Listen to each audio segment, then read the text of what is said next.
Warren Buffett ने कहा था be fearful when others are greedy and be greedy when others are fearful. इसका ये कॉन्टेक्स्ट है कि जब मार्केट नेगेटिव हो तो हमें मार्केट की इसी इनएफिशिएंसी को कैपिटलाइज करना चाहिए। तो आज हम ऐसे ही कॉन्ट्रेरियन स्ट्रेटजी वाले फंड्स को डिस्कस करेंगे जिसे कॉन्ट्रा फंड्स कहते हैं। दोस्तों, अगर आपको मेरे वीडियो से वैल्यू मिल रही है तो चैनल को लाइक एंड सब्सक्राइब करिए। आपके लाइक करने से चैनल की रीच बढ़ती है और मेरा मोटिवेशन, जिससे मैं आपके लिए और बेटर इन्वेस्टिंग कंटेंट लाके दे सकूं एट नो कॉस्ट। वीडियो को दो पार्ट्स में डिवाइड करेंगे। फर्स्ट पार्ट में समझेंगे क्या होते हैं कॉन्ट्रा फंड्स, क्यों इन फंड्स में इन्वेस्ट करना चाहिए और ये किन इन्वेस्टर्स के लिए सूटेबल होते हैं। सेकंड पार्ट में सभी कॉन्ट्रा फंड से कंपैरिजन करके बताऊंगा वो कौन सा बेस्ट कॉन्ट्रा फंड है और उसके सभी डिटेल्स। तो इस वीडियो में इस अनकॉमन म्यूचुअल फंड कैटेगरी को अनफोल्ड करेंगे। तो let's get started. Part 1, what are contra funds. Contra funds ऐसे इक्विटी म्यूचुअल फंड्स होते हैं जो अंडर परफॉर्मिंग या अंडर एप्रिशिएटिंग कंपनीज के स्टॉक्स में इन्वेस्ट करते हैं। आपके फंड मैनेजर्स इन स्टॉक्स को डिस्काउंट पर खरीदते हैं, इस कैलकुलेशन और एक्सपेक्टेशन के साथ कि इन स्टॉक्स की वैल्यूएशन इंक्रीज होगी over the period of time, जिससे सब्सटेंशियल प्रॉफिट्स जनरेट हो। Reasons to invest in contra funds. Number 1, low downside risk. Contra funds में नुकसान होने या डाउनसाइड रिस्क होने की प्रोबेबिलिटी बहुत कम होती है, क्योंकि उनमें जो इंक्लूडेड स्टॉक्स होते हैं वो अपनी कैटेगरी के स्टॉक से ऑलरेडी नीचे ट्रेड कर रहे होते हैं, यानी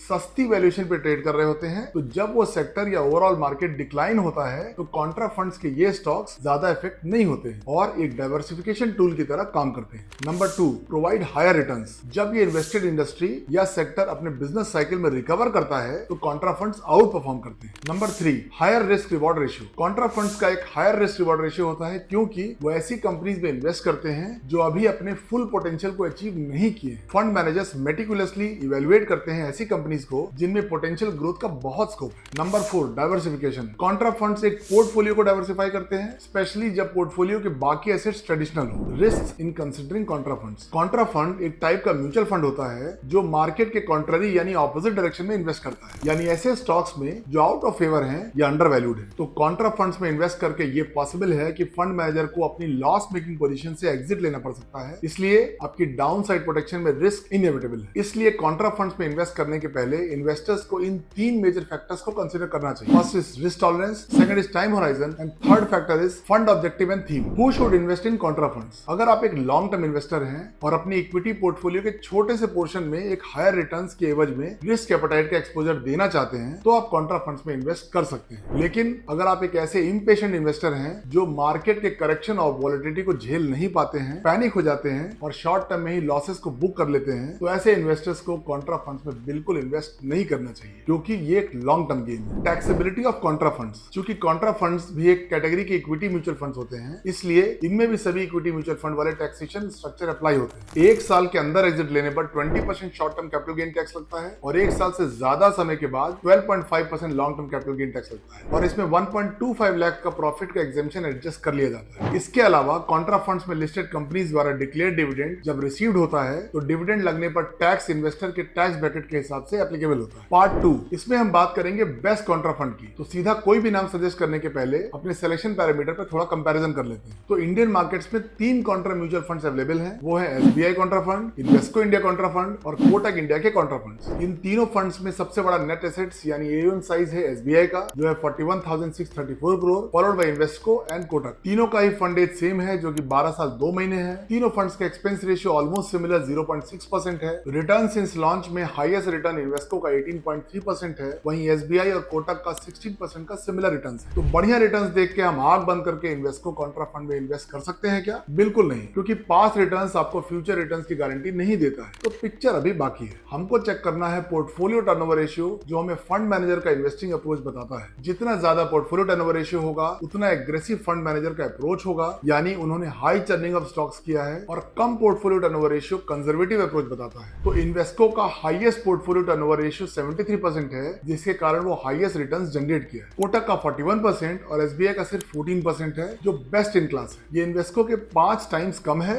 जो एसबीआई कॉन्ट्रा के फंड मैनेजर का एक बहुत ही स्टेबल और रोबस्ट इन्वेस्टिंग अप्रोच बताता है। ऐसे में जब मार्केट में वॉलिटिलिटी होती है या करेक्शंस होते हैं तो ये लोएस्ट पोर्टफोलियो टर्नओवर रेशियो वाले फंड्स लीस्ट अफेक्टेड होते हैं। For example Parag Parikh flexi cap fund, जिसका पोर्टफोलियो टर्नओवर रेशियो है मात्र 12.75%। तो जहां निफ्टी 50 में ब्लू चिप कंपनीज कंपनीज हैं उसमें 15% का हैवी करेक्शन हो गया है। इसके बावजूद पराग परिप्रेक्ष्य के फंड का सिर्फ 5% करेक्शन हुआ है। सभी रिस्क पैरामीटर्स में भी best performer SBI Contra fund है और यही कॉन्ट्रा फंड हमारा पिक है। ये फंड लॉन्च हुआ था 2 जनवरी 2013 को। इसका बेंचमार्क है BSE 500 TRI। इसके फंड मैनेजर्स हैं दिनेश बालचंद्रन और प्रदीप केसावन, जो बहुत स्ट्रेटेजिकली इसको मैनेज कर रहे हैं। रोलिंग रिटर्न्स को देखें तो पिछले 5 सालों में इस फंड ने 28.8% का शानदार रिटर्न्स दिया है और अपने बेंचमार्क के 17.5% रिटर्न्स को इजीली बीट कर दिया है। रिस्क पैरामीटर्स में इसका अल्फा है 9.38% जो कि हाई है, बीटा है 0.9% जो कि 1% से कम है, शार्प रेशियो यानी रिस्क एडजस्टेड रिटर्न्स है 1.14% जो बहुत स्टेबल है, स्टैंडर्ड डिविएशन है 13.15%, सॉर्टिनो रेशियो है 1.94%, अप मार्केट कैप्चर रेशियो है 115, डाउन मार्केट कैप्चर रेशियो है सिर्फ 72% जो इसका फॉलिंग मार्केट कंडीशंस में स्टेबिलिटी बता रहा है, और इसका टोटल कैप्चर रेशियो है 1.6% जो हमारे क्वालिफाइंग 1% से काफी ज्यादा है, जो फंड मैनेजर के बढ़िया रिस्क एडजस्टेड रिटर्न्स को भी बता रहा है। इसके एसआईपी रिटर्न चार्ट को आप देख सकते हैं कि अगर सिंस इंसेप्शन से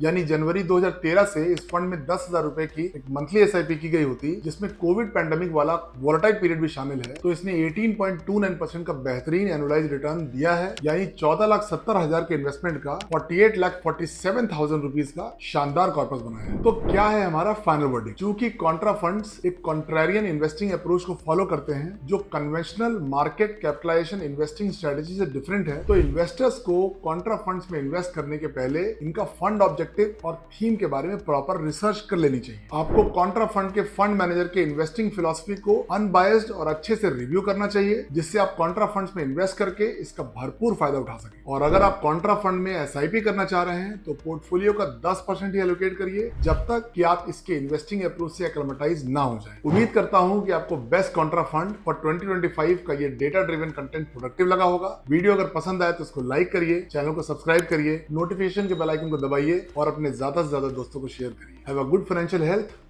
नमस्कार।